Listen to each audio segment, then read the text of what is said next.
Salut tout le monde, c'est Simon. On se retrouve pour la Serie A du coup pour ce week-end. Une petite vidéo. Là, ce week-end, il y a quand même tous les matchs, hein, contrairement à la semaine passée. On fait un petit récap quand même de ce qui s'est passé la semaine dernière. C'était pas trop mal. Après, t'as Lecce Genoa, mais j'étais parti sur 1-1. Il y a eu 0-0, si je dis pas de bêtises. Et Roma Lazio, du coup, la Roma a gagné 2-0 contre la Lazio. La Lazio décevante, hein, quand même, mine de rien, contre la Roma. La Roma, ils reviennent pas si mal que ça, hein. Après, à domicile, ils sont plutôt performants, mais à l'extérieur, ils sont catastrophiques. Donc, pour remonter, c'est un peu compliqué. Pour eux, t'as la Juve qui fait beaucoup trop de matchs nuls, c'est ça leur gros problème. T'as l'Inter qui revient super bien, mais là, ils ont perdu Çalhanoğlu hier dans le match contre le Milan. Je sais pas encore, j'ai pas vu. C'était une indisponibilité de combien de temps, je sais pas du tout. Après, t'as l'Atalanta qui fonctionne très bien aussi en ce moment, ainsi que le Napoli. Donc on va avoir une super fin de championnat, sachant que tu as le Milan là qui vient gagner la Super Coupe en jouant extrêmement bien, que ça soit contre la Juve et contre l'Inter. Ils ont fait deux petites remontadas en fin de rencontre pour soulever la coupe et ils ont super bien joué quoi. Que ça soit dans l'envie, beaucoup d'envie, beaucoup d'occasions, ils ont même pas mal vendangé, hein, mine de rien. Franchement, c'était pas mal le Milan de Conceição. Je suis pressé de le revoir et je pense que ce week-end on peut les jouer du coup plutôt tranquillement contre Cagliari et c'est pas plus mal. Du coup, je suis pas revenu sur les autres. Venezia Empoli, il y a eu 1-1. Le Napoli a écrasé la Fio.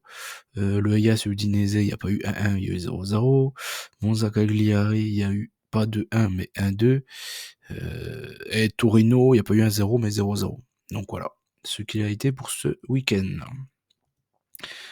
Pour le week-end dernier, on commence plutôt pour ce week-end ce coup-ci. La Lazio contre Como pour commencer. Là, normalement, je comprends pas les cotes. Et la Lazio, la cote, elle fait que de monter. Elle tutoie les 1,80 actuellement. Je ne comprends pas pourquoi. Como, ils sont bien gentils. La Lazio, ok, ils ont fait des contre-performances. Mais la Lazio, normalement, c'est 100 fois meilleur que Como. Je comprends pas. Je sais pas s'il y a un piège ou quoi que ce soit. Mais en tout cas, s'il y en a un, je vais sauter dedans, hein. Je vais tenter la Lazio, j'ai pas le choix. Surtout avec une cote aussi élevée, on sait que comme ça. Tu peux les tenter en pari simple. Donc vraiment, je vois pas. Un match plutôt serré, pourquoi pas. Mais je pense que la Lazio, même si Castellanos il s'est pris un rouge contre la Roma, donc il sera pas là. Mais dans tous les cas, je pense que la Lazio, ils sont bien au-dessus de Como. Empoli contre Lecce ensuite. Lecce à l'extérieur, c'est 0 victoire. Empoli, même si c'est pas la meilleure équipe du monde, je pense qu'ils ont les moyens de gagner contre Lecce, au pire un nul, mais dans tous les cas, je vous dis mal à voir Empoli perdre contre Lecce. Udinese contre l'Atalanta, l'Udinese, ils viennent de faire un nul contre le Hellas, ils ont allé gagner contre la Fio avant. Pour moi, l'Atalanta, c'est la marche au-dessus, hein, clairement. Je pense que ça peut être un match serré, difficile pour l'Atalanta, mais au final de la finalité, je pense que l'Atalanta devrait quand même réussir à gagner. Le Taureau contre la Juve, là, ça va être une horreur ce match. Le Taureau, il va être encore une fois tous derrière. Le derby de Turin, là, ils vont être tous derrière. La Juve va galérer.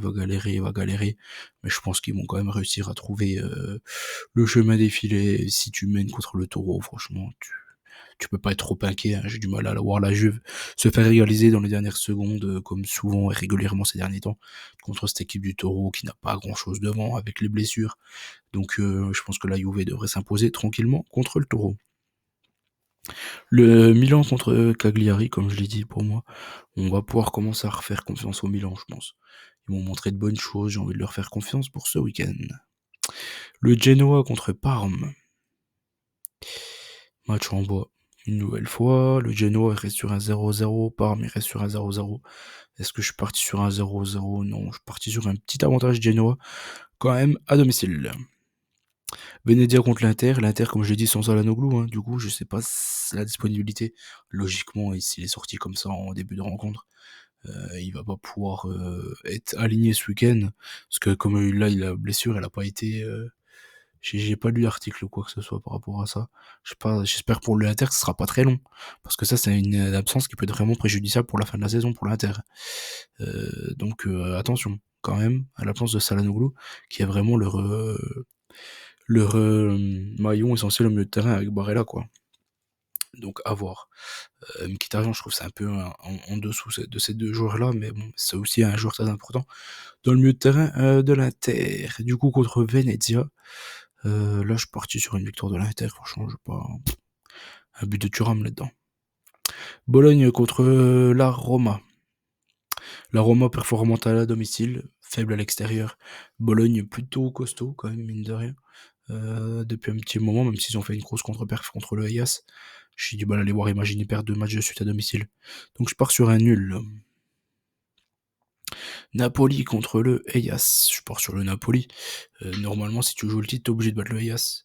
Et sachant que toutes les grosses équipes ont des fortes de chances de gagner, notamment l'Inter à Venezia, le Milan contre Cagliari, la Juve contre le Toro, logiquement tout ça c'est même l'Atalanta contre l'Udinese, et la Lazio contre Como, tout ça c'est des équipes, il y a quand même un gros écart de niveau entre le favori et on va dire entre guillemets l'outsider. Donc le Napoli n'a pas intérêt de perdre des points si normalement facilement acquis contre le Hellas. Monza contre la Fio pour terminer. Je pars sur la Fio contre Monza, même si c'est 2 équipes plutôt malades, il y en a une équipe qui est beaucoup plus malade que l'autre, et c'est Monza. Donc je vais faire confiance à ma Fio. Contre Monza, je pense qu'il devrait réussir à s'imposer. Et je l'espère en tout cas. Mais on voit que la Fio, ça fait un petit moment qu'il tourne plus trop bien, et ça correspond vraiment à la blessure de Beauvais, qui était titulaire indiscutable au milieu de terrain de la Fio. Donc je me demande s'il y a pas quand même une corrélation derrière tout ça, parce que vraiment, ça fait un petit moment là qu'ils creusent quand même, hein, ils sont beaucoup moins bien. Nos amis de Florence. Donc voilà. Sur quoi je pars pour ce week-end? Bon, il y a pas vraiment de grosses surprises.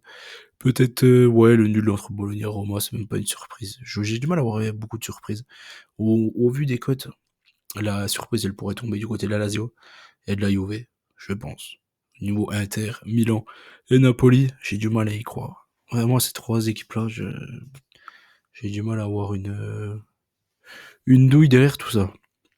En tout cas, je sais pas si vous avez regardé les matchs de Supercoupe italienne, mais c'était que des bijoux, hein. Vraiment, tout ça. C'était vraiment pas mal. L'Inter contre l'Atalanta, l'Inter était bien au-dessus.